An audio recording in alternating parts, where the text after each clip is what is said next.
భరత్ అజారుద్దీన్ కి మంత్రి పదవి ఇవ్వడం వెనుక పొలిటికల్ ఈక్వేషన్స్ ఏంటి? మైనారిటీ ఓట్ల బ్యాంక్ కోసమనా?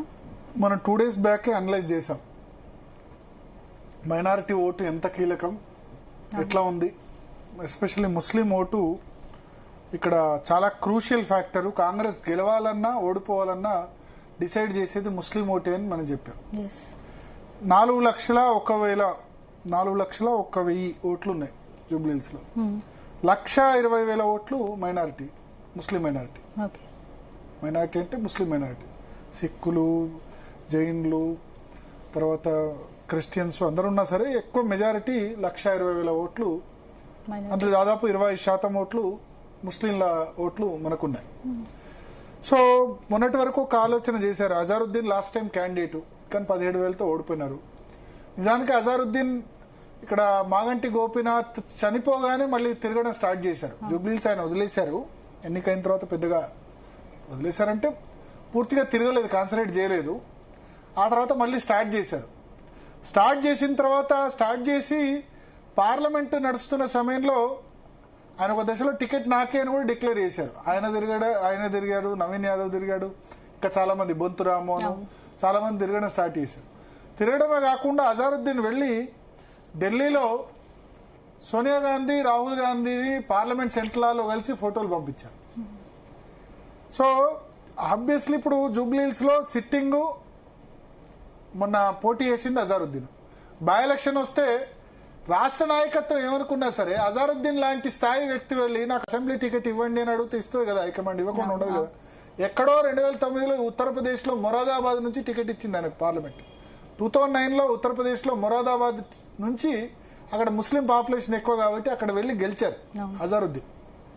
14లో ఓడిపోయినారు, అది వేరే సంగతి. ఆ తర్వాత నుంచి 18 నుంచి ఇక తెలంగాణలో చూసుకుంటారు, ఎందుకంటే ఉత్తరప్రదేశ్ లో కాంగ్రెస్ పార్టీ ఏం లేదు. తెలంగాణలో ఇక్కడ అధికారంలోకి వచ్చే అవకాశం ఉంది కాబట్టి ఇక్కడ పాలిటిక్స్ లో హైదరాబాద్ క్రికెట్ అసోసియేషన్ వీటిలో పాల్గొంటూ ఉన్నారు.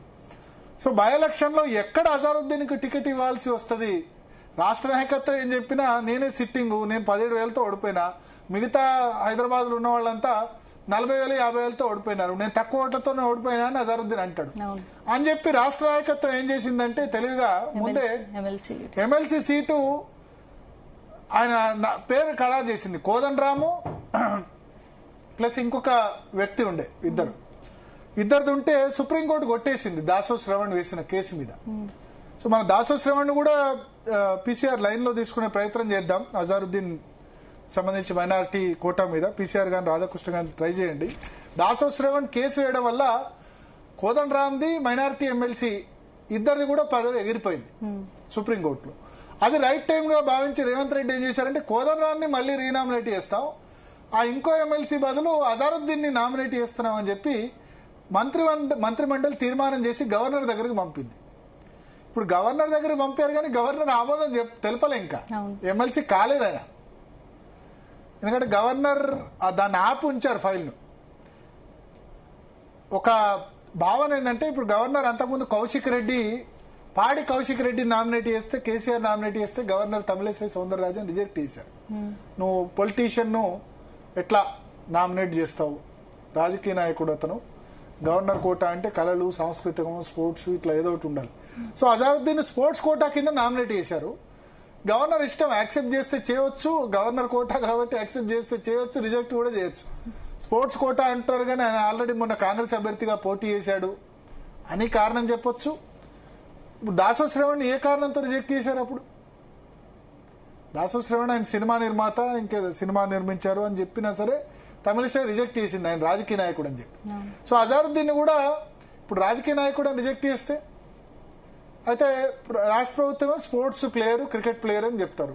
కొద్దిమంది ఇంకోళ్ళు వేరే కంప్లైంట్ చేశారు ఆయన మీద, హైదరాబాద్ క్రికెట్ అసోసియేషన్ అవినీతి ఆరోపణలు ఉన్నాయి, మ్యాచ్ ఫిక్సింగ్ ఆరోపణలు ఉన్నాయి, ఇట్లా ఉన్నాయి. కాబట్టి గవర్నర్ క్యాబినెట్ పంపి నెలన్నరైనా ఇంతవరకు కూడా ఎమ్మెల్సీ ఇవ్వలేదు. అయితే ఈలోపు